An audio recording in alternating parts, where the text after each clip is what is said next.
Welcome to our channel. Today we how to subscribe to Spocket supplier notifications for stock changes step by step clearly.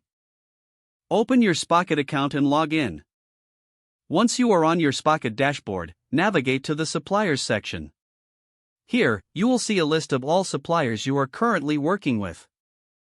Choose the supplier you want to receive stock change notifications from. Click on the supplier's profile to view their product offerings. Look for the option labeled Notifications or Get Alerts. Click on this option to activate notifications. You will be presented with different notification settings. Select the option for stock changes or inventory updates.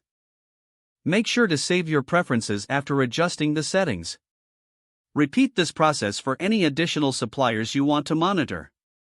To confirm your settings, check the Notifications section on your account. You should now receive updates whenever there are stock changes. This will help you manage your inventory effectively and stay informed. Now you are all set to receive supplier notifications for stock changes. If the page does not load, refresh the browser or try again in a private or incognito window. Make sure you are using the correct email address, then retype it carefully to avoid small typos. If your password is not accepted, use the reset option and create a new strong password you can remember.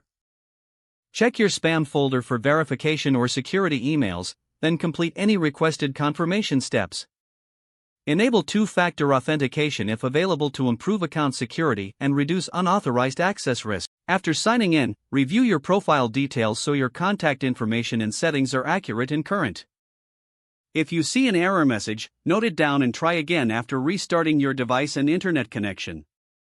Log out when you finish, especially on shared devices, to keep your account and payment information secure.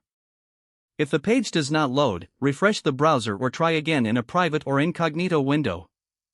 Make sure you are using the correct email address, then retype it carefully to avoid small typos. If your password is not accepted, use the reset option and create a new strong password you can remember.